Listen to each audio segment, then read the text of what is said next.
O'Reilly. You need parts? O'Reilly Auto Parts has parts. Need them fast? We've got fast. No matter what you need, we have thousands of professional parts people doing their part to make sure you have it. Product availability. Just one part that makes O'Reilly stand apart. The professional parts people. O'Reilly Auto Parts. Maui Nui is on a mission to help balance axis deer populations for the good of our environment, communities, and food systems. On the island of Maui, they've shared over 126,000 pounds of nutrient-dense protein with the Maui community. Secure your spot now. Become a snack subscriber and join in helping to build more resilient food and ecosystems on Maui. Visit MauiNuiVenison.com. That's MAUINUI venison.com and use promo code BEAR for 20% off your first order. I'm sure a lot of you guys remember the old ceremonial hunting tradition of eating the heart out of the first animal you kill. Meat from those organs are among the most nutrient-rich foods on the planet. You can get those same benefits your ancestors craved via convenient daily capsules from Heart and Soil. Find out more at heartandsoil.co. And remember, use code MeatEater for 10% off your purchase.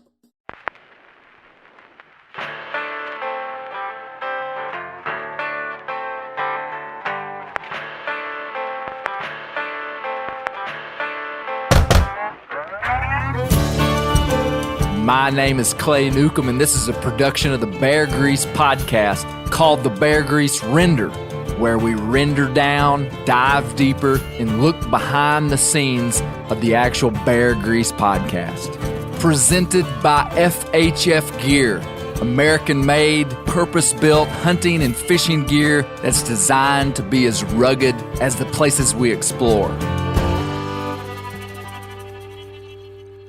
Guys, we've got an exclusive Bear Grease discount code for FHF Gear. That's Fish Hunt Fight Gear. I've been using their products for the last year, and I love carrying my gear in a chest rig or my binos in their bino harness. It's easier and more accessible than a backpack, and it doesn't get in the way when I'm riding my mule. For a limited time, you can head over to FHFgear.com/Bear Grease, and listeners to this here podcast get a discount on purchases for your FHF Gear system, and you can see how I build my gear system. So go to FHFgear.com/Bear Grease for a special code if you're buying stuff from FHF Gear. Check it out. Fish Hunt Fight, FHF Gear.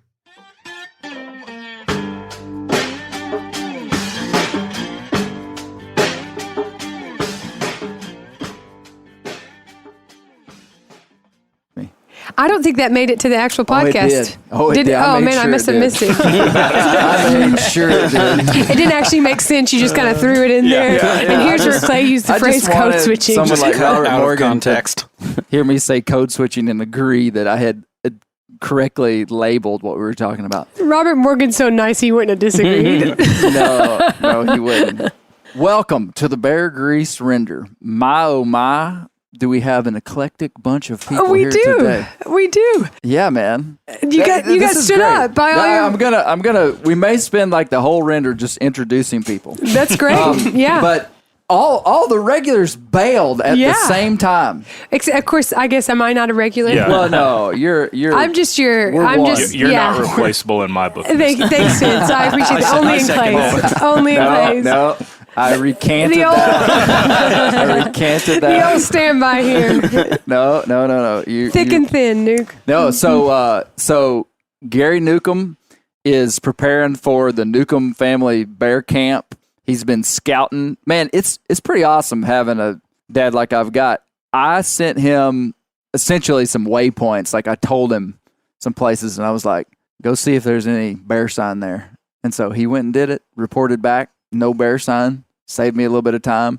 So we're preparing for the Newcomb family bear camp, okay? Yeah. Like big deal. Like within hours from right now at the time of this recording. Me and Isaac will be down there and many others, but I'm going to get to that. So that's why Gary Newcomb in here. Josh Spillmaker, he is just off somewhere, just unaccounted for. I mean, I'm not even sure his wife knows where he's at. No, he's working over in Oklahoma. Most people know him by the land bridge, though. Yeah, the land bridge, in case you're confused. Yeah, and then Dan Roop, man, Dan had something come up that he just couldn't get out of. I was wrecked when I heard Dan couldn't be here. Truly was. Brent is meeting us at Bear Camp tomorrow and could not. He just couldn't come. So anyway, we got a whole cast of characters. To my left, Terrell Spencer. Man, it's awesome to have you on the Render. It's great to be here. Home run performance on the Bear Grease podcast. Yep. Not a hunter, but a fan of soil. So yeah. This is my one time. And a punk rocker. A former punk rocker. Thank you. You packed a lot into that, man. Yeah. You packed a lot in there in 5 minutes. Can I share a funny story about Spence and soils? We threw a little shindig down here one time. We were actually celebrating my brother's graduation, and we cooked a pig in the ground.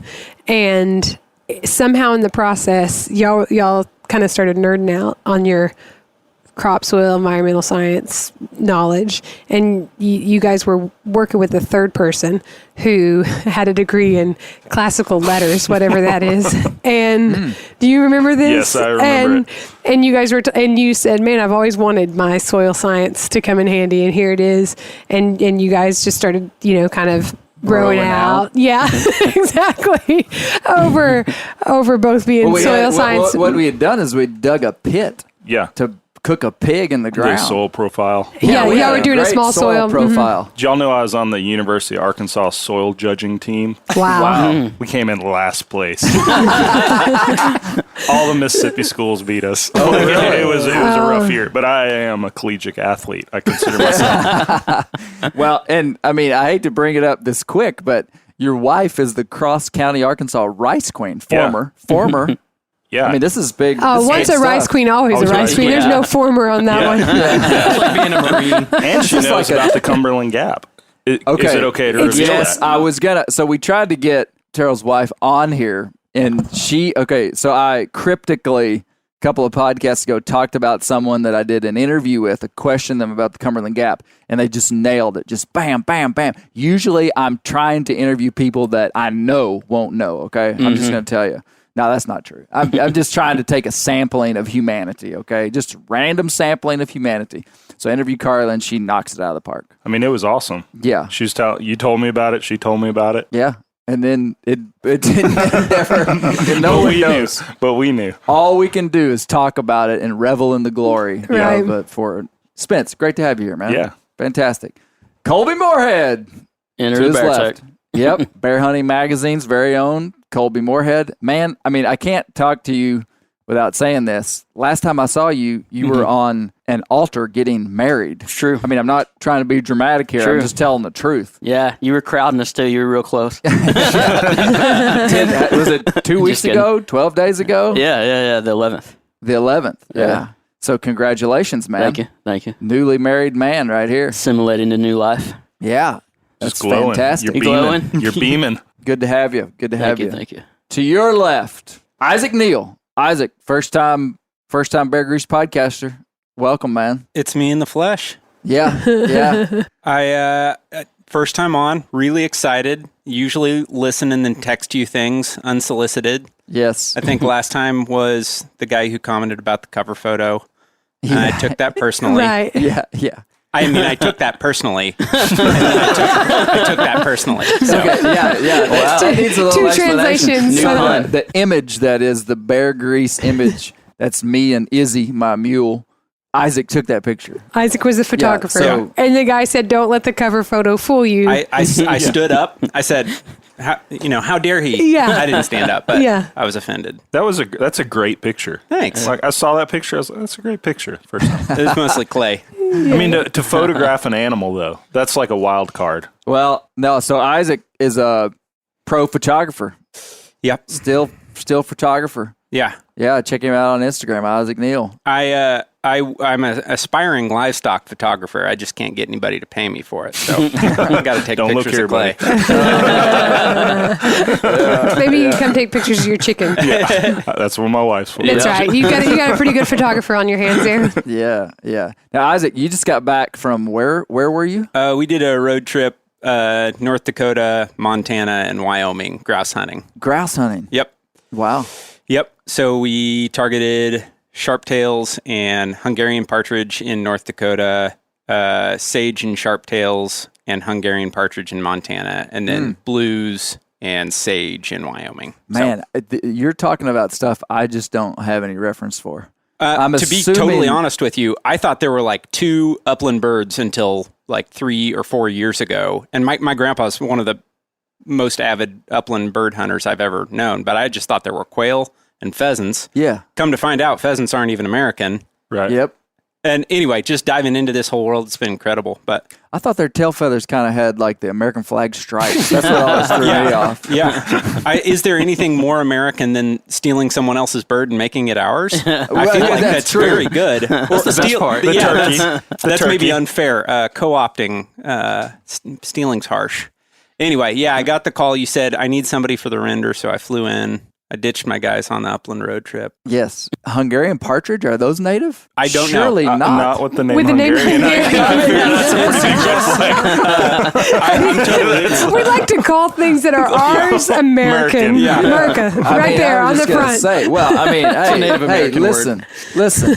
The naming institutions of animals and topographic features in this nation could come from anywhere.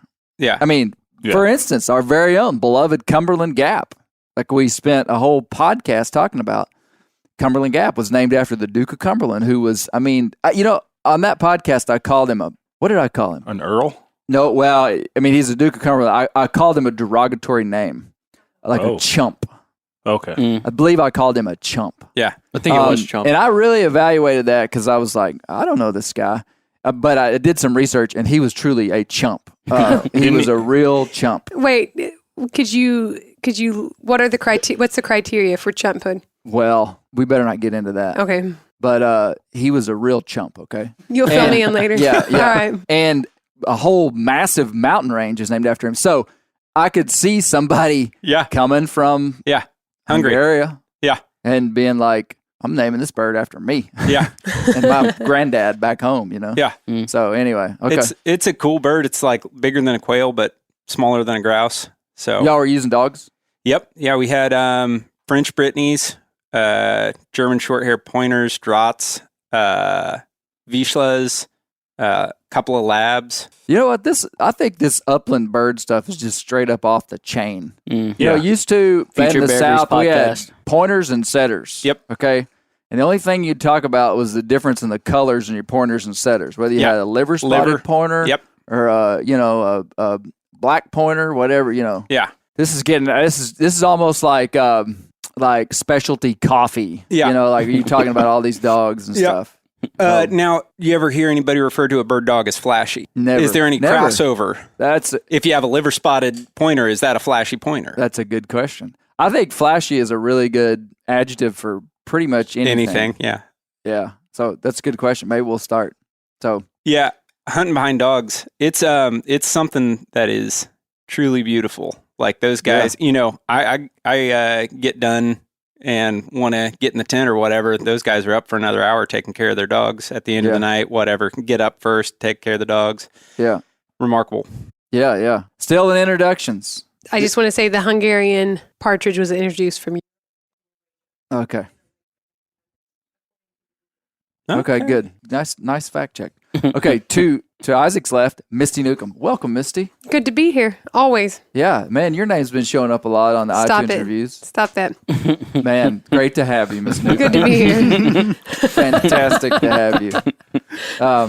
Couldn't do it without her. To Misty's left, back from the sky, the American skies. Yeah. Forest Teeter. The above generally. Yes.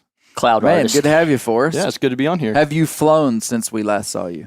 Not for the Navy. Oh, but really? Commercially, yes. Yep. Oh, okay. I'm kind of in a weird passenger. You're right. Yeah. I flew out to Virginia for a buddy's wedding. Oh, okay. That doesn't count. Yeah, That's not. You knew that's not what I was talking about. Of course, but no, not. So for, you fly for the Navy. military. So just if somebody didn't hear you, I don't know, a couple of renders ago you were on. So you're a Navy pilot now. Okay, I'm a grown man and I've known Forrest a pretty long time. It took me about 4 or 5 years. No, you hadn't been in the Navy that long. It took me. How long you been in the Navy? I've been in 3 years. It took me 3 years to realize that he doesn't operate a boat, but he flies a plane for the Navy. You've come a long way. I mean, if we're trying to throw our enemies off, if this is like deep military strategy, It's good. to be like, the Navy's coming. Yeah. Yeah. They're looking for boats. That is brilliant. Now, when you get on a commercial jet, are you sizing up the pilot? I would be lying if I said I don't turn my head a little bit, like right as we're about to land. I'm like, we gonna have a nice little flare here? Or we gonna slam it down? You come in through that front doorway and the stewardess is standing there, or that's probably not the term anymore, is it? Yeah, whatever. Flight attendant. Anyway, you look in the cabin, like, I don't know. Maybe I'll take the next one. Yeah. What are you looking for in a pilot that you're comfortable with? That I'm comfortable with? Broad shoulders. I mean, just in general, when those guys are thoroughly vetted, they've got plenty of experience to make it to a major airline. But I mean, I just want a guy who's likes hunting, most of all.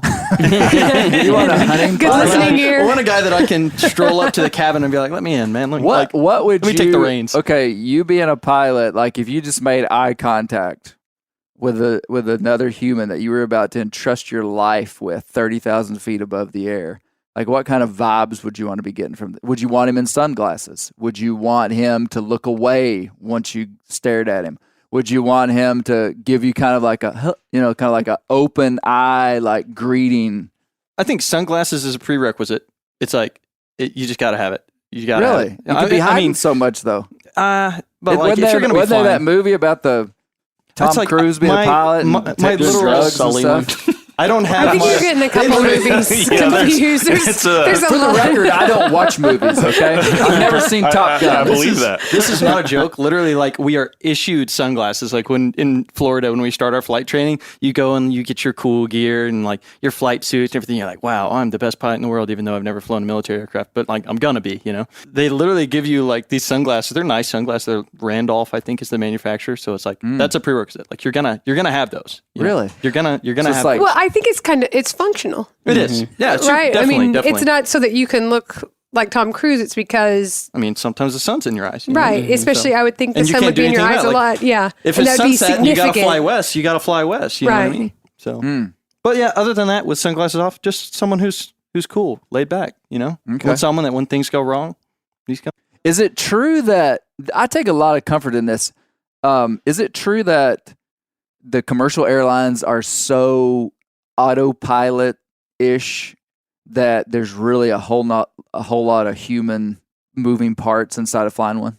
Let me preface this by saying I don't know firsthand, but I have talked to a couple of pilots in my squadron that basically just got their ATP, which is their airline transport pilot license. So they're like kind of looking to transition into that realm. Okay. And even the aircraft that they're flying now, like some of the Airbuses and stuff like that, almost have an override such that the plane is built for autopilot. Like if you take the yoke and you turn it hard left, the plane's going to stop you at like 30 or 45 degrees based on whatever speed you're going. So the plane has almost more control in that instance than you. So yeah, the planes, again, this is my kind of uninformed opinion. It is my understanding that they're basically built for autopilot. Well, see, Unless there's a problem. Right. I mean, I think that's where you really want. There's probably a lot. It's kind of like me. I'm teaching some of our, or at least driving with our kids while they drive right now, and I've got a car that beeps when you lane go out assist. Yeah, and it does all sorts of fancy things. And I'm trying to get my kids not to use that because I want them to develop the skills of a driver. Because if there's a problem, I want them to know how to hit the brakes or to anticipate it before lane assist. And I think that I wouldn't. I mean, I hear what you're saying. Well, I take comfort in this because to this day, every time I'm in an airplane, does everybody do this? Like when you're in an airplane and it lands, you're just like clenching the rails, the handrails on your seat. No. I mean, No, not, you're not worried about it. not really anymore. I mean, if it's been serious. a long flight, I'll man. make sure I'm sitting straight up so I don't like hit my tailbone or something hard. But Did you know I've taken off in more airplanes than I've landed in? it makes sense. Okay, you've jumped out of airplanes. Yeah. He likes the wind in his hair. Fall is more of a. It's not like skydiving. How many? So Spence was in the U.S. military for many years. How many jumps did you make? Man, I did the 5 to get airborne qualified. My last one, my chute didn't open up all the way. How'd that work? So I burned out? in. Well, I came out an inch shorter. So, tell me. it was a crazy. Tell me how you don't die when your chute doesn't work. Well, it's a whole story, but I jumped out and in the airborne, like for the Army, which it was really hard. I had kind of bite my tongue when you were talking about the getting issued sunglasses because I'm like, they just issued us body armor. The difference between the Army and the Navy. There's so many jokes. We get the Top Gun jacket. Yeah. Good to go, man. Yeah. So they're like, here's a poncho that leaks. But yeah. Backup shoot. So when you jump out, you kind of just, there's a way to exit the plane so you don't hit the side with all your gear and stuff. And you tumble and you're on a line. It's called a static line. And as you go out, you're flipping around and you reach into that line and that yanks your chute open. So you're in like the prop wash, these big So the planes. gravity pulling you out of the plane, and the line catches. Yeah, it's less gravity as it is stepping out and the plane's going however fast it's going. And then there's the turbines, the propellers, and you just go.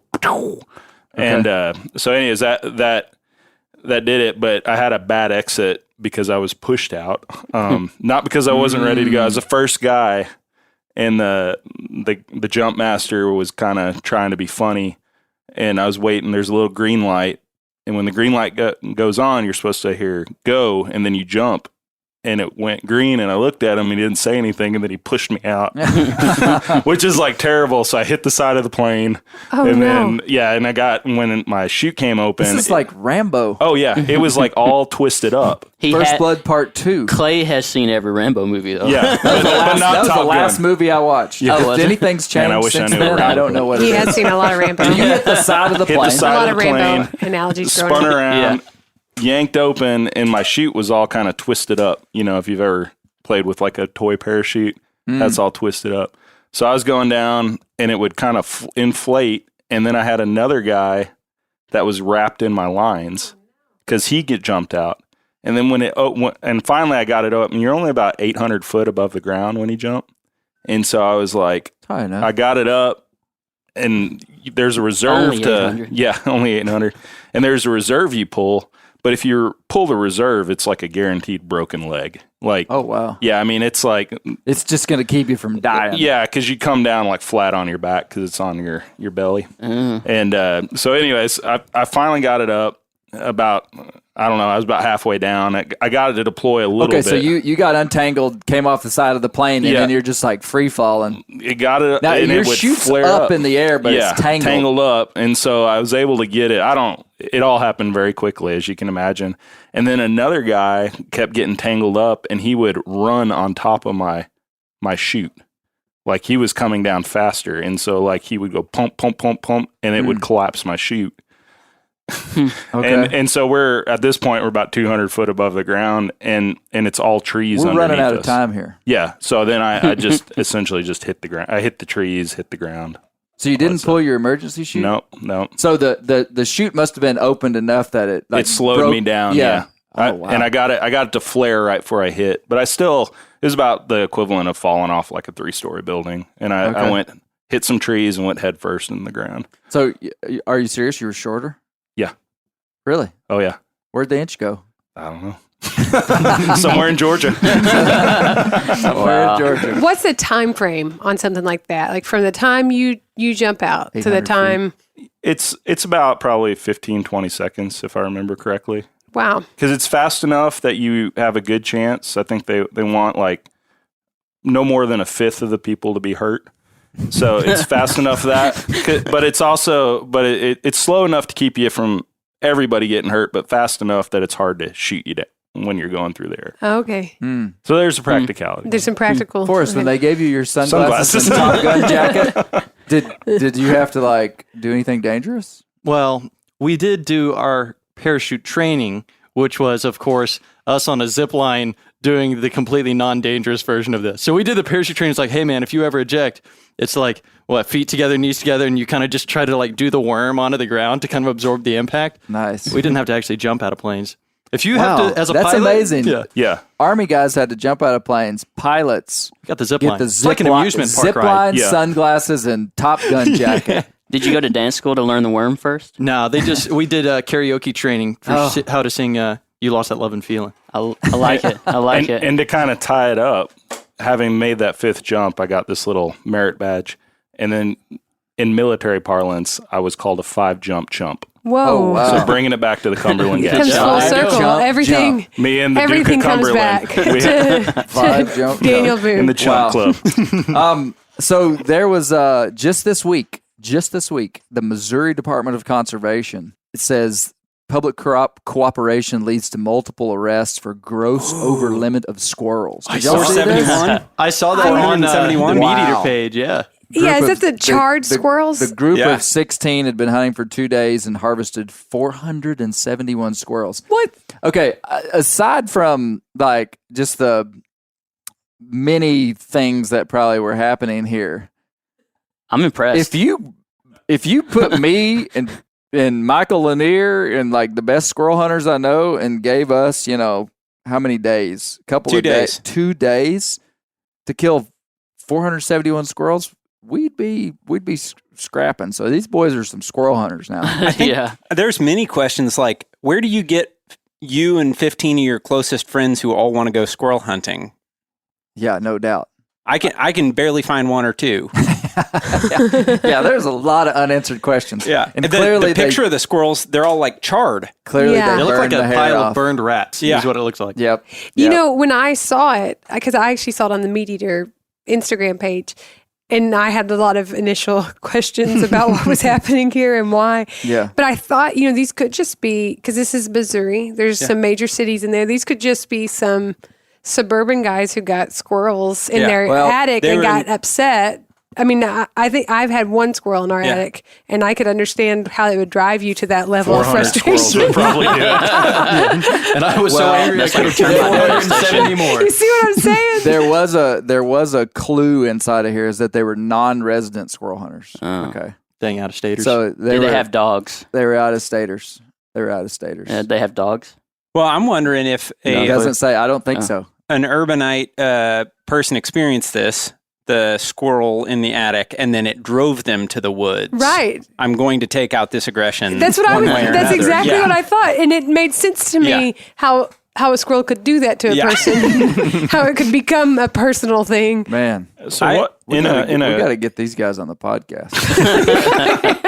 Hey, not cool, guys. This is poaching, but Tell us your secrets. yeah, I've got questions. Golly. how many squirrels in like a eastern deciduous forest, a healthy forest, in public land? That's say, a good question. How many squirrels per acre? Like, what's the density of a squirrel? Does anyone have any idea? I really don't have a scientific answer for that, but I know that these guys were probably they were in some real good squirrel country, or they were covering a lot of ground. Yeah. Because there is not.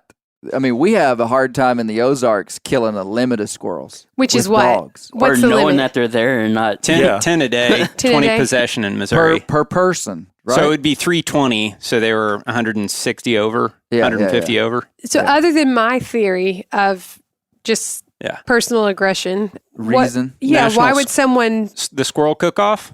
Yeah, they're getting ready for the Arkansas Squirrel They Championship. got canceled Competitive this year. drive, Did it yeah. get canceled? Yeah, it's supposed to be this weekend. Oh, that's right, And it because was it's usually. canceled. Uh-huh. Dude, you might be onto something. Oh man, I I'm didn't not. know You that.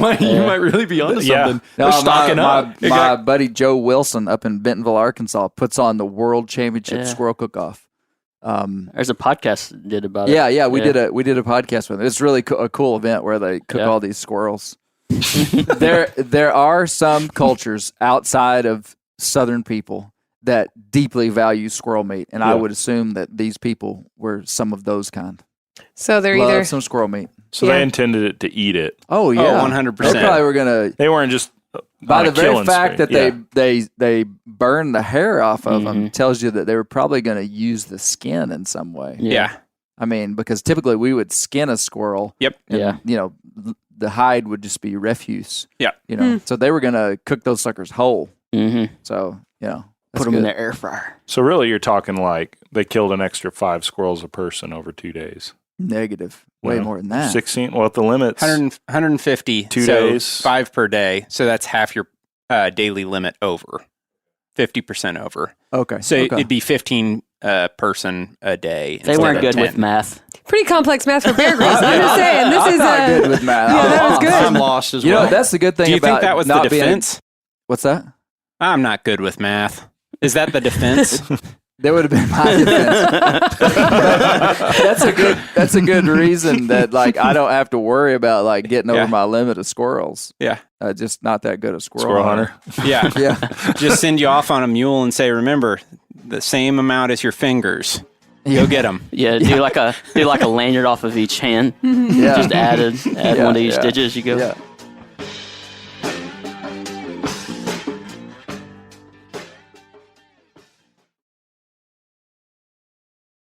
Well, we're about to start doing some squirrel hunting here soon.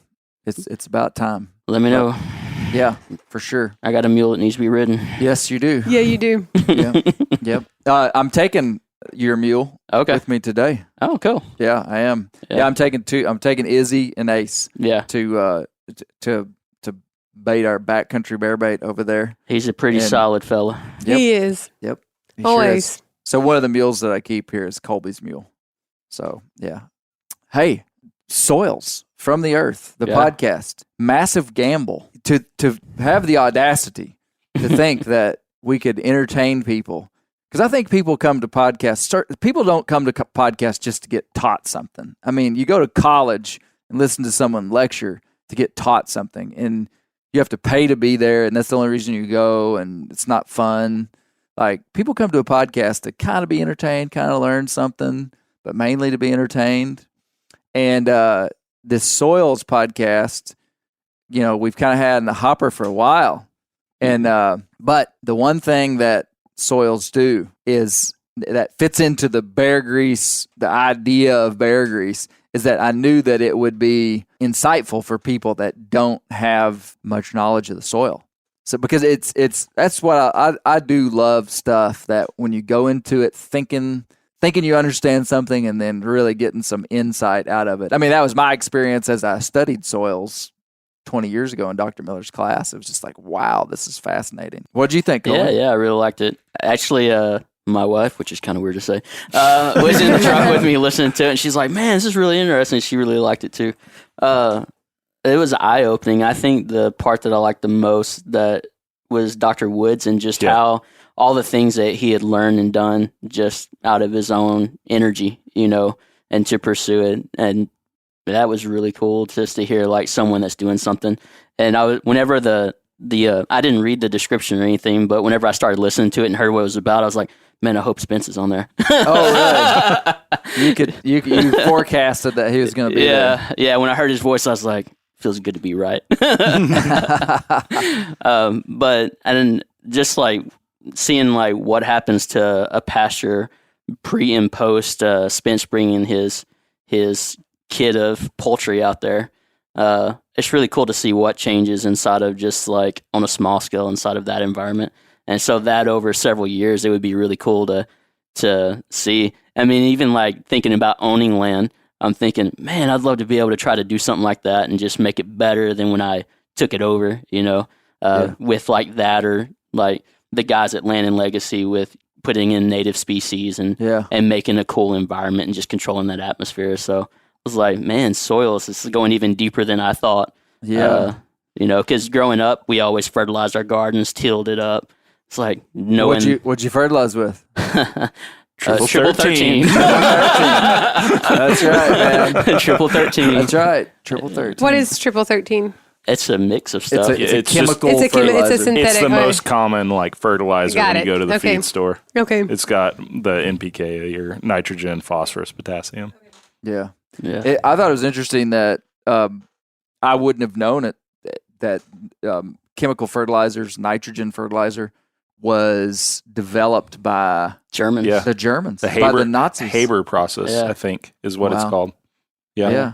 So we didn't even have chemical fertilizers until, the 40s. It's super whenever it interesting, was. all the things that we got that are kind of a byproduct of that, of World War II. Yeah, War I II, mean, yeah. it's so interesting because when you think about processed food and a lot of that stuff came from that same research that was useful in that context, and then they tried to apply it and make it useful in other contexts, and it's created a lot of problems. Most of all the insecticides, a Yeah. lot of them were really disturbingly close to nerve gas that was used in World War II by the Nazis, and a lot of rebranding there. Even getting up to like, That's one way to say it.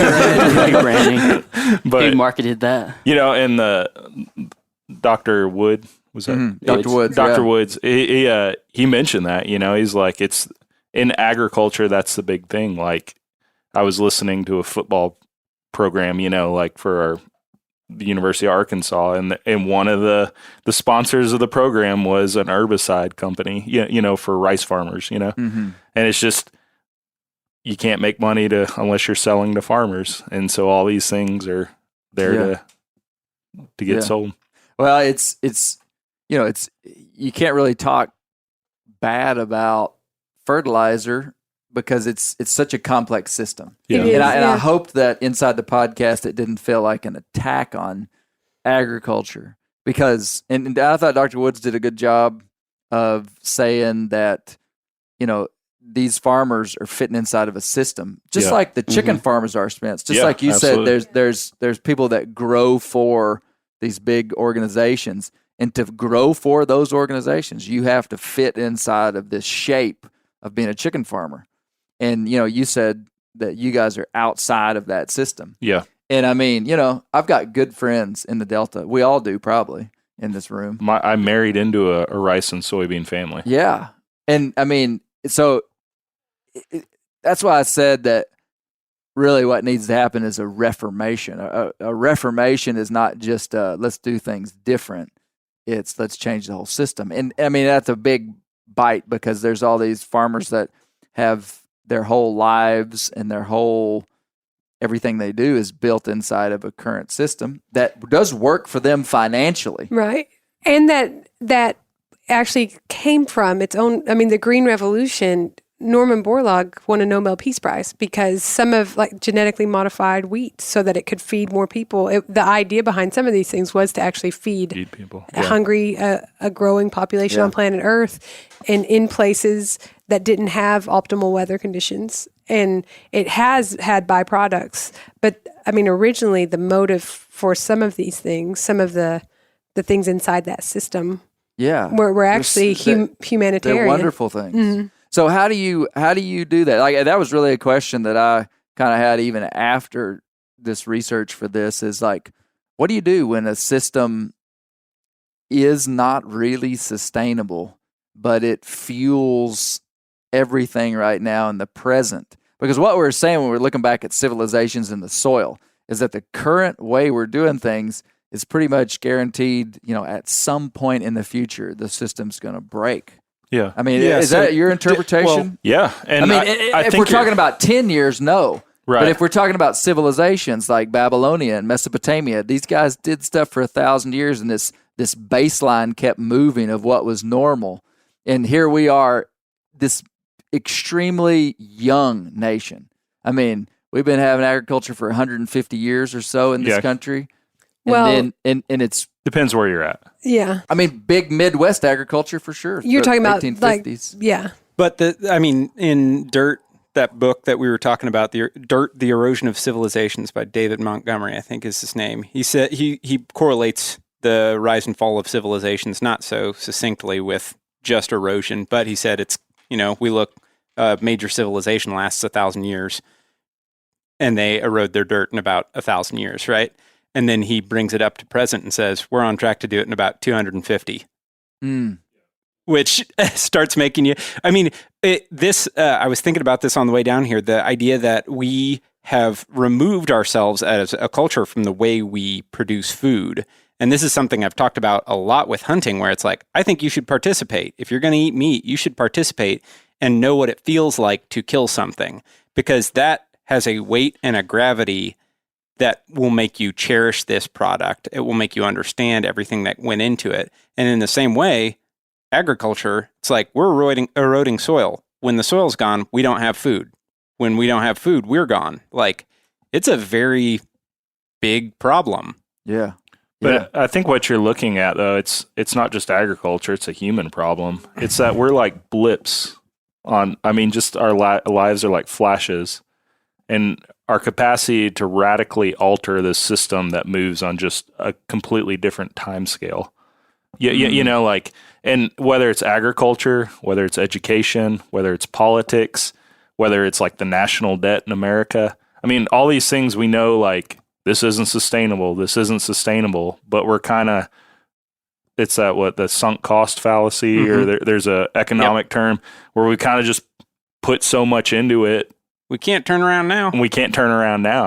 Yeah. And so I don't think it's just, it was interesting to look at it at the lens of agriculture, but I think you're just looking at a human problem.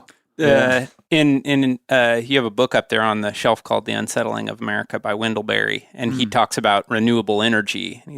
This book was, by the way, published in 1977, and it feels as relevant today as it, I'm sure, did back then. But he talks about renewable energy, and him and his friend were having a conversation like, is nuclear the way? Is solar the way? And Wendell's takeaway was like, we'll find a way to kill ourselves with whatever. Consumption is the issue.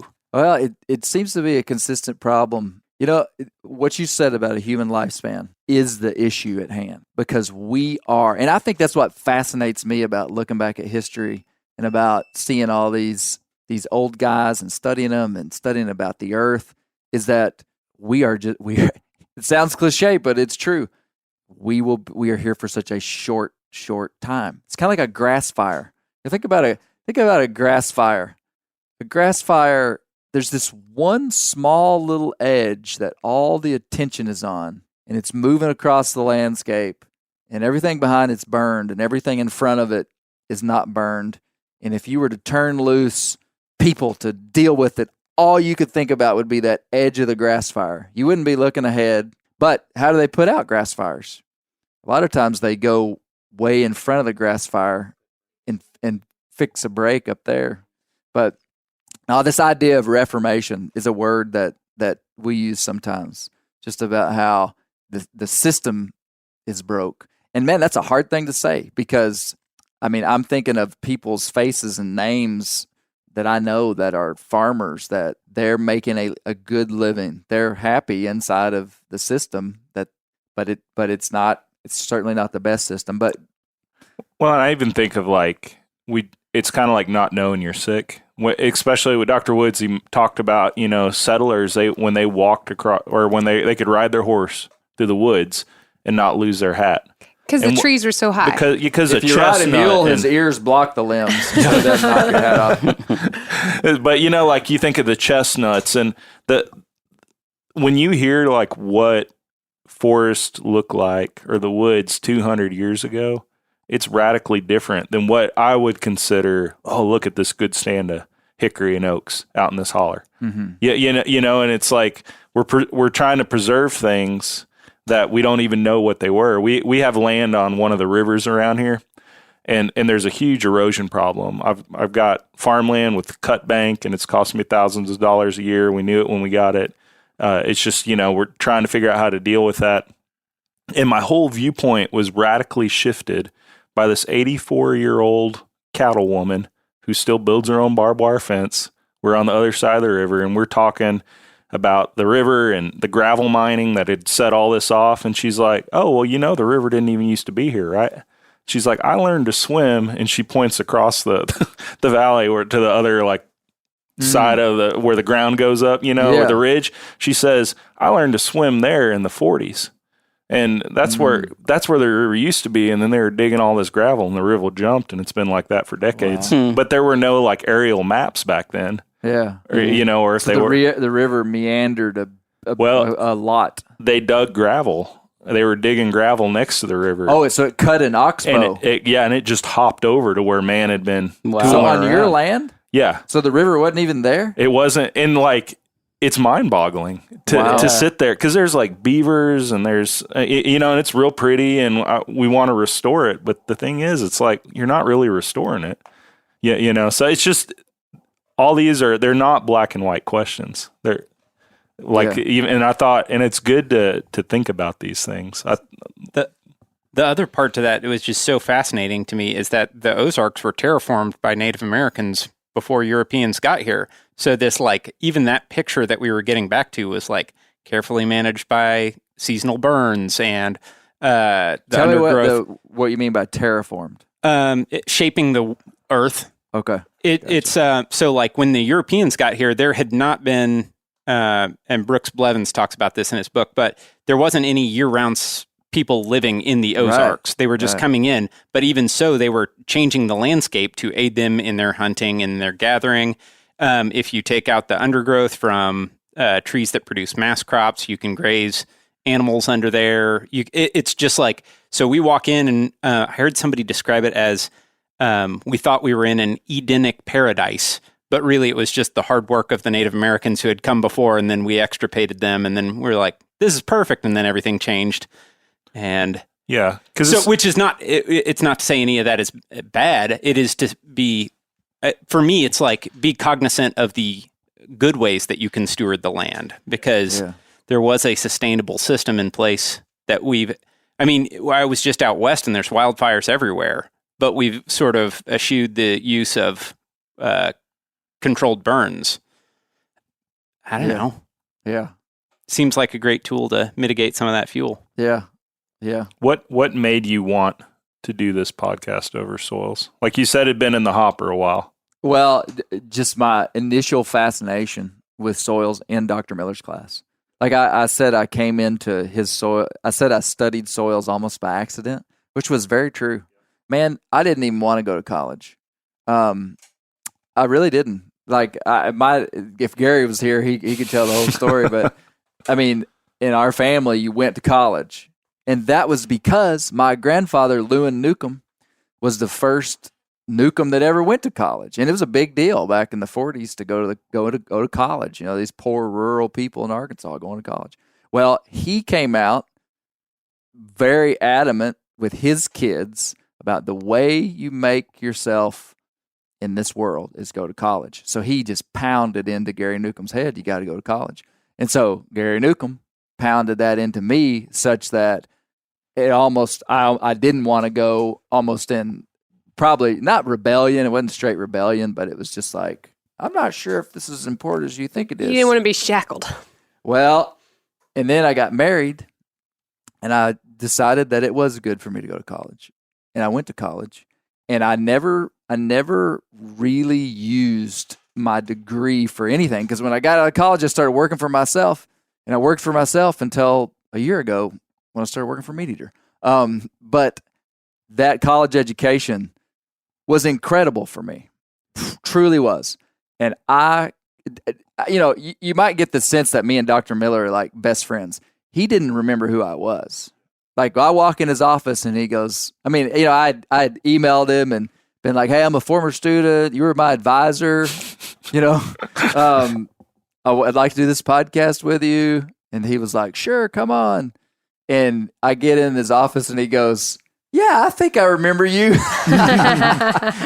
and I sit down with him. But he was deeply really influential in me. Not for soils. His engaging style of lecturing. And I remember he was one of the first classes I took. And I liked the way the guy talked. And years later, I would say that I learned how to talk when I was in college, just by being around educated people that were using words on purpose. And Dr. Miller was the first one of that. I didn't really tell him that. So if he listens to this, Dr. Miller, thank you. I didn't say that to him. I didn't want to weird him out too much, because he didn't remember who I was. Yeah, I think I wasn't a good student. Got a whole wall at home. Yeah, pictures you've cut out of me and Dr. Miller. He's a cool guy, man. He's a cool guy. He really is. But but when I took his took his class. And you know who picked my degree for me? Like literally picked it out of a book. Like I was like, man, I don't know. Misty Newcomb. So not replaceable. I came home. Anybody could have done that. I came home and she said, I think you needed to get a degree in crop, soil, and environmental science. And I said, sounds good to me. They didn't have wildlife biology here. No. Yeah, that wasn't an option. It was here. a minor by the time I was kicking around. Was it? All right. I And almost had a minor in biology. I also was the one that kind of encouraged Clay to drop out of college the first time. It's like, you don't have to go to college. I mean, we were young, and you can take that out as well. But So to answer your question, when I went into Dr. Miller's soils class, I had no idea that I was going to learn something so fundamental to the human experience. I thought, I'm sorry. No, go. I thought it was really interesting how when he was talking about the Roman Empire and in Italy, where they basically just eroded all the soils away down to rock, and how that literally shaped the culture of what we think of when we think of Italy and Italian food. He was like, all they had left was rocks, so they planted what they say, grapes and olives. What is Italian food? I mean, it's in wine, and it's like shaped the culinary history and how we even perceive Italy as a country, Italian food, because that's what they had. That's what they did. At the end of the Roman Empire, it was illegal for a farmer's son to leave the farm to pursue another career because it was so desolate. Like nobody was staying on the farm and they couldn't produce any food. They had to have someone there. That. Yeah. They're like, nope, you've got to go, even though you're producing like nothing.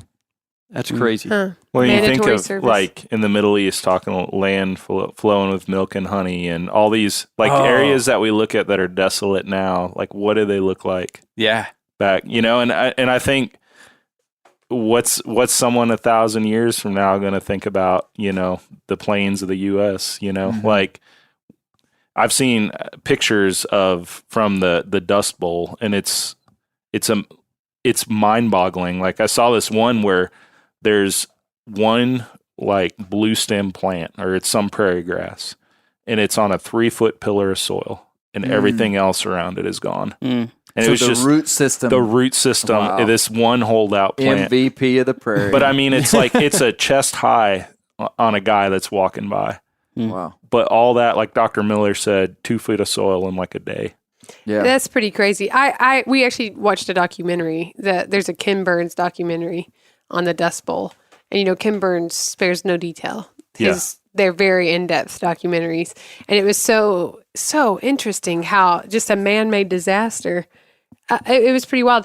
And if you're from these parts, then you would know. Like my great-grandparents traveled to California for work. They weren't from Oklahoma. They were from this area, but a lot of people moved to Okies from Muskogee. It was like a derogatory term. And such a tragic. There was a whole Arkansas, Oklahoma to California. Yeah. Like just a huge migration of people. Right. And it's Woody Guthrie. Right. I mean, like every other song is about the Dust Bowl. Merle Haggard's parents. Yeah. You know what? The one thing that we did, talking about massive amounts of soil erosion, like what happened in the Dust Bowl, and then talking and bringing it also back to Dr. Woods talking about 5 tons per year per acre on average flowing off of fields in Iowa. Mm-hmm. Yeah. We just didn't have time to get into this, but soil going into water systems is massive levels of environmental degradation. I remember just being shocked, and Dr. Miller was the one who talked to me about the 200 square mile dead zone of hypoxia in the mouth where the Mississippi River flows into the Gulf of Mexico. I mean, I really wonder how many people actually know that and believe it. I mean, 20 years ago, there was no such thing as fake news. So when someone told you something that was true, you just were like, oh, okay. Yeah. You'd say it now. You say it now, and people are like, that probably that's some political Cite agenda. your sources. Well, but so just because we didn't get into it on the podcast, nutrients in soil get into water systems and become nutrients in water systems that promote algal blooms and other types of plants growing in water that suck away oxygen that kill animals. So essentially, you're I want Spence to say what he's going to say because I'm interrupting him. But I just wanted to say that real simple thing, like nitrogen, potassium, phosphorus in your water, you might as well pour diesel fuel in it. Yeah. And that's interesting that you bring that up because that's a good example of the synergistic negative effect that human actions have, right? Of good intentions. So what did we do to the Mississippi? Mark Twain, used to be a steamboat captain, all that, and it was a specialized thing. Well, we channelized that. More jobs, more people. Look at a map from the 30s of the coast of Louisiana, and now go Google Earth and zoom in, and there are lakes, like, how they'll put the name of a lake, and it's just like out in the Gulf. Like they lose, like, I think it's like a football field a minute or something down there, of wetlands that's been going on. That the ocean is overtaking. Well, no, so what happened is that soil that washed down, that's a natural process. And it would go down, but it would all slow down when it hit the delta. Okay, I see. And it would have the speed of the river, and it would like just settle out, and then marshland would grow, and that protected like from hurricanes and just like that's what Yeah, and Louisiana on their license plate, Sportsman's Paradise. That's where all your shrimp, all these industries, right? Well, because of the oil industry, which is huge down there. And that's not a knock on them. I drive a car. I put diesel in my tractor, if you look, there's all these channels. They cut all these channels to make things go faster and barges. But what that did is it pretty much made a shotgun effect of all those nutrients and all that soil. So stuff like phosphorus, it's sticky. It sticks on soil. So when it goes in the water, it's attached to that soil. And so instead of going out and slowing down, and you've seen it on creeks and that kind of stuff, where a flood will happen and the smaller stuff is up closer to the bank and then the bigger stuff down. So that would fan out, and then you get like all these marsh plants would grow up. Well, we have like channelized that and turned it into a big shotgun. So whereas it used to meander, now it's straight as an arrow, and it just, whoom. It's like a luge out there, and all that stuff blasts out. And it fuels what you're talking about. So instead of getting fuel and plant life and doing that, it goes out and it's just bacteria. They eat all the oxygen, they grow, they die, they turn toxic, and it kills everything. So there's a 200 square mile area in the Gulf of Mexico that has no aquatic life, basically. What were you going to say, Ozzy? We just hunted that in January, and it's just like you get in the boat and drive for 16 miles in a straight line. It's a river, but... I see. Instead of being curvy. Down there close it's to not Louisiana. It's not a river anymore. It's just a channel that they have like straightened and engineered and wondered how that happened. That makes sense. When you drive into so where we're located, we're real close to the Oklahoma and Missouri boundaries. And when you drive our kids play basketball across state lines a lot. They go to a small school and they play smaller school just across the line. And when you drive from Spence Arkansas, and our legendary former basketball coaches, state champ. Somehow I knew that was going to come up. State champ. Flipper. I was in the crowd. Me and Spence. Okay. Man, you don't want me and Spence coaching against your boy. Yeah. Go ahead, Misty. All That's right. another. We're gonna have a whole nother podcast. Basketball's the next. Yeah. All right. So you drive across the straight line and there's a big sign. We have a really great play, Isaac, called Flipper. Sorry, Mr. it's an inbounds play, and man, we scored more points off Flipper. And coaches would yell at children. we got a hand signal that we do from the bench, little dolphin flippers, and all the boys. I mean, it's like we're about to score, boys. Go ahead, Mr. Newcomb. There's a sign on the border. Man, the dolphin could just go right up the Mississippi River. Does that get us back? No, that doesn't really get us back. But as you're driving, the kids always ask about this sign. There's a huge poster that says, "Stop Arkansas farmers, chicken farmers, from poisoning Oklahoma waters." And they're talking about that. They're talking about the runoff. Illinois River stuff. Yeah. I just bring it up because I wish they had a sign that said "Welcome." instead. Is that all? I just threw us under the bus. Man. You know how many reviews we're going to get now if people said, "Oh wow, they got all political." The Arkansas chicken lobby is going to come down on you hard. Oh man, Yeah, we're in the heart of the matter here too. So there goes our ad space. You're going to be picketing. What I was going to say, this is kind of moving away from, and when Grant Wood said that oranges have 10% of the vitamin C they used to have, or he started going spinach through was 40% less Yeah. iron than what it contained 30 years ago. Yeah. That's not even long ago. Like that's No. Yeah, recent. that's got to be the difference of the soil. I mean, that's got to. I don't know what else could account for the taste difference that you're dealing with there. Someone's variety and heart, but yeah, it's all true. You know, like there's this myth that this stuff isn't sustainable, but like when you look at like if you look into food systems of like in Europe in like the 1850s, it was all based on horses and mules and transportation, because instead of exhaust, when you think of like transportation 200 years ago, what was the byproduct of that transportation? Manure. So what fueled agriculture?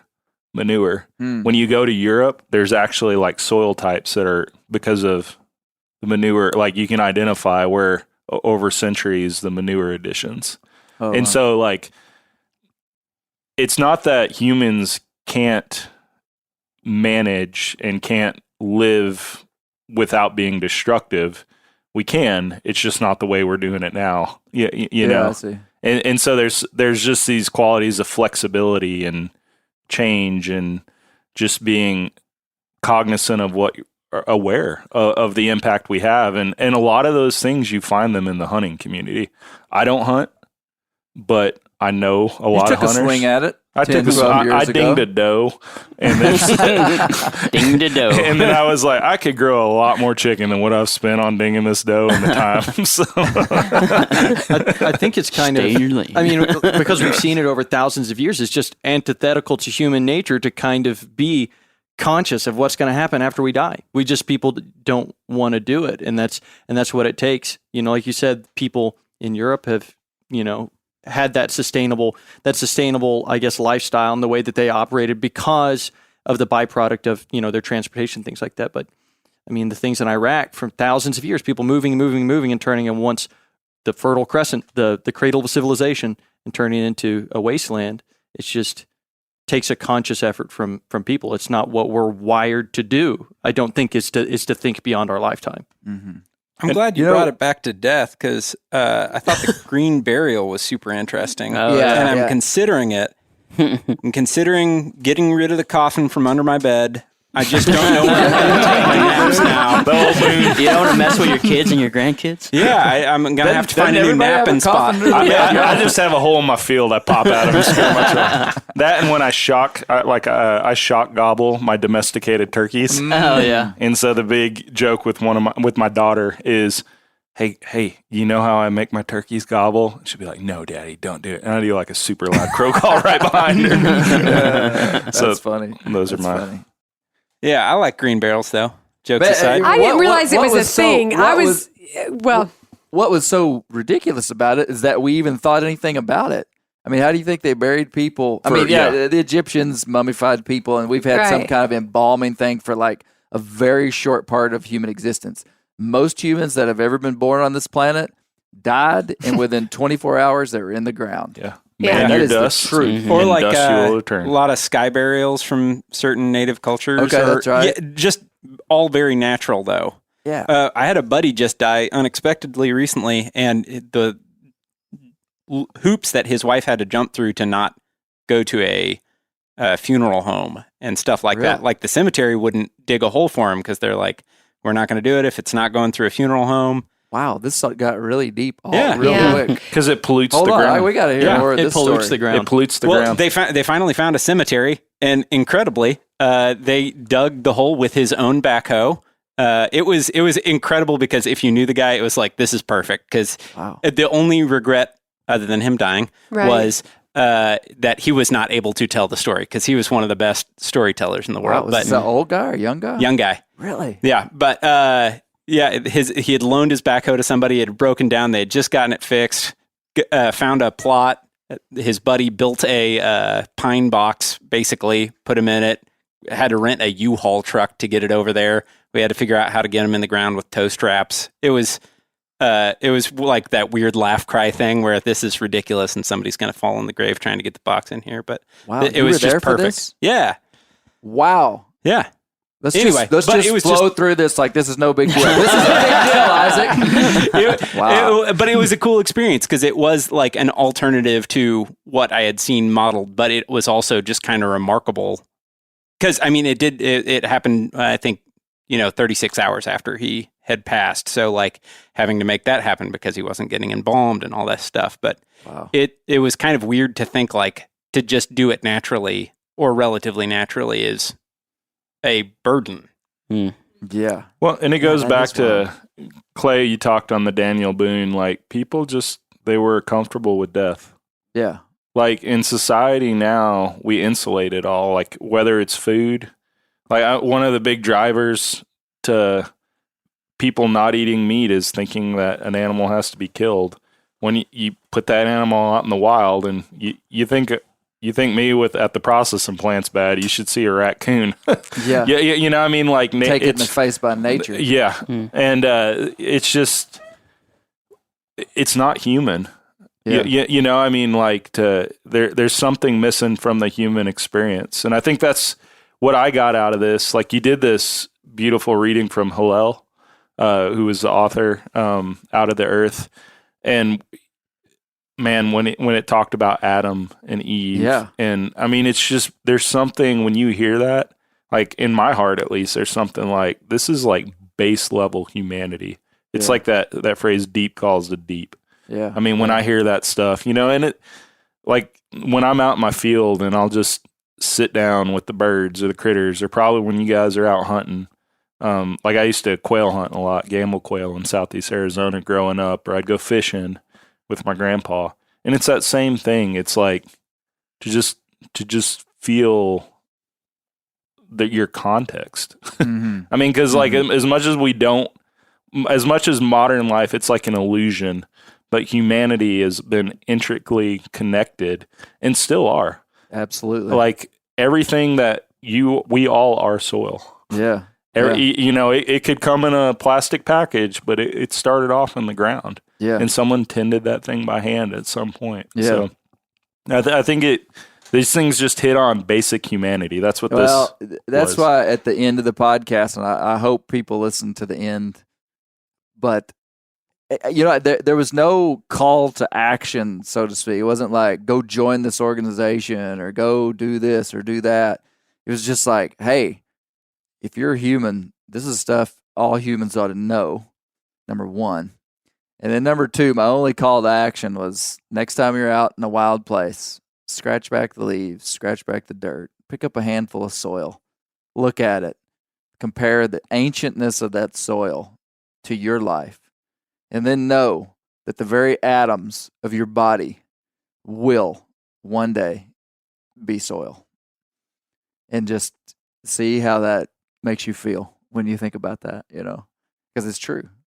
And there was a real interesting part of the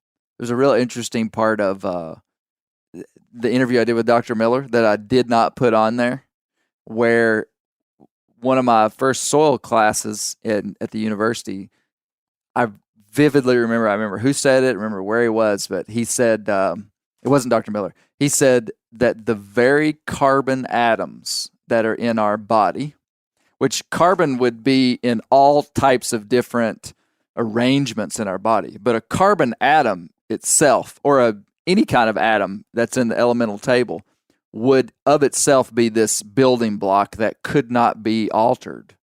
But, carbon hooks up with all this other stuff to make different stuff, okay. But the very carbon atoms that are in our body could have been the very carbon atoms that were in T-Rex. Like they would have changed constituency. T-Rex died. His flesh rotted into soil. Some of them became fossils in the fossil record. But that fossil isn't the carbon atoms that were in him. Anyway, just a wild thing a wild understanding that mankind is intricately connected to the soil. And it's a baseline understanding of a civilization's health is how they treat their soils. And to me, that's massively connected to being a woodsman. I mean, I am not interested in being a soil scientist. That's just the truth. I mean, if I was, I would have been a soil scientist. You may get an honorary degree after this, though. Yeah, that would be really great. No, my main interest in life in terms of passions and things I'm doing outside of family and different things is being a woodsman and understanding animals and how those animals live, but also the flora, the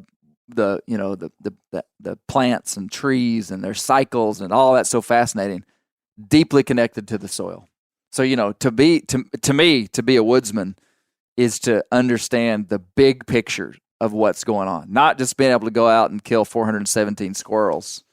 Man, that was impressive. Yeah. But you should not talk about how that's impressive. But it is. It goes against our value system here. No, but do you guys agree? Like having this overarching picture. I mean, and to me, if you don't value, just do a hat tip to soil, then you ain't no cowboy. Well, it comes back to too, like in the woodsman. You ain't no woodsman. Yeah. Y'all see where I was going with that? Yeah. Yeah. That's what. It goes back to the, and I don't know if you covered in the podcast or not, but in the Hillel book, he points out that there's kind of two sides of the coin when it comes to Genesis, in the book of Genesis. There's this aspect of man, like, dominate nature. Yeah, you're in charge. It's for your use. But then there's an aspect of steward and management. Mm-hmm. And like when I heard Dr. Woods talk, I don't know what a 120-inch deer rack looks compared to a 170. Mm-hmm. I mean, what's the biggest buck you've ever killed? What would it have? Right there. And what would that be? Right at real close to 170. 170. And so most Arkansas deer are like what? Not that. Not that. So, but all it was it's like it comes down to management to get the gains that humans want working within the system, right? Because he just manages his land. And the potential's there to get what he wants working within the system. And that's what I thought was so cool about hearing him talk is he's just staying within the systems. He can see the boundaries, and I'm going to stay in here. And then you see this flourishing where the deer go from like, what do you call them, shepherd, where they're the size of German shepherds, to monster bucks, Yeah, it's interesting, the evaluative tools. There would be 100 different ways to evaluate an ecosystem, but our interest is in white-tailed deer in a lot of ways. And so, he's looking at an ecosystem based upon antler growth. Hey, I'm going to close with one thing, and then I want to hear Mr. Forest Teeter sing us a song. Why don't you get your get fiddle out? Get fiddle. Hey, when Forrest was going to come, like I just said, you got to bring a song. So this song, I don't even know what it is. I just trust Forrest. Hey, here's one funny thing. I wonder if anybody picked this up. Dr. Miller's talking, and I guess it's because I know Dr. Miller that this was funny to me, but he said, and then that organic fraction. Very interesting. Listen to that. He just like, you could just see his eyes almost roll in the back of his head when he said, very interesting organic fraction. And I was like, no, it's not, Dr. Miller. But it is because you told me it was. And I believed you 20 years ago when I was so impressionable. So yes, it is interesting. Forrest, what are you going to say? Oh, man. I've got the old iPad crutch right here. You didn't catch that when Dr. Miller kind of... Oh, yeah. Did you? Yeah. I figure that's where you lost like half your audience. His total voice change. Yeah. For you? You need the sunglasses. Yeah. What are you going to sing for us, Forrest? Yeah, this is Anchors Away. No, I'm just kidding. I don't even know what that is. That's a Navy joke. It's got to be a Navy joke. That's like the Navy song. That's like the Navy anthem. Oh, really? Yeah, that's like the official song of the Navy. Boats, not planes. Boats. Not planes, but planes for me, but normally boats. But this is a song called Paradise. It was written by John Prine, and there's lots of bluegrass versions that are really good that I really like, but it's relevant to what we're talking about. Is it? Tell us how it's relevant. It mentions Kentucky in passing, which Daniel Boone, little throwback. Okay. But also just about this guy wanting to go back and see kind of the promised land where his parents had grown up, and they said, it's all gone, the coal company. loaded it up, took it away. This song. It's a true story. Yeah. They literally just removed the mountain. Yep. This is very, very applicable. Yep. Good I choice didn't. for us. That's why. That's why they pay me the What big a bucks. guy. You guys. All right. Like I said, got the iPad crutch here since I was short notice performer here.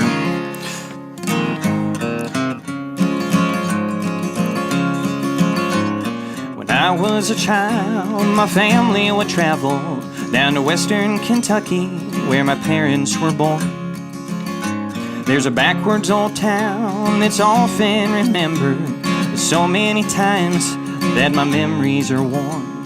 You know I'm going to sing with you. And Daddy, won't you take me back to Newlenburg County, down by the Green River where paradise lay? I'm sorry, my son, but you're too late in asking. Mr. Peabody's coal trains hauled it away. Well, sometimes we travel right down the Green River to the abandoned old prison down by Adrie Hill, where the air smelled like snakes and we shoot with our pistols, but empty pop bottles was all we would kill. Daddy, won't you take me back to Muhlenberg County, down by the Green River where paradise lay? I'm sorry, my son, but you're too late in asking. Mr. Peabody's coal train has hauled it away. Then the coal company came with the world's largest shovel, and they tortured the timber and stripped all the land. They dug for their coal till the land was forsaken. Then they wrote it all down as the progress of man. And Daddy, won't you take me back to Muhlenberg County, down by the Green River where paradise lay? Well, I'm sorry, my son, but you're too late in asking. Mr. Peabody's coal train has hauled it away.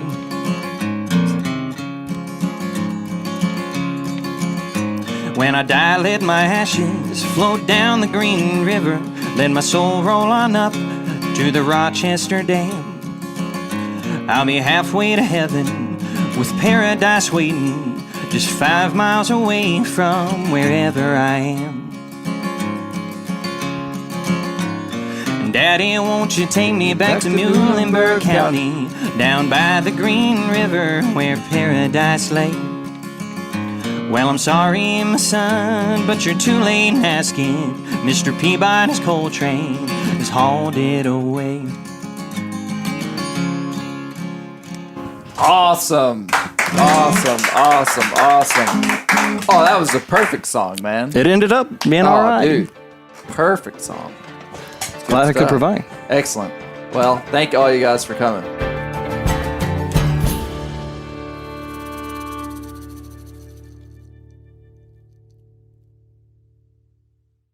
I'm sure a lot of you guys remember the old ceremonial hunting tradition of eating the heart out of the first animal you kill.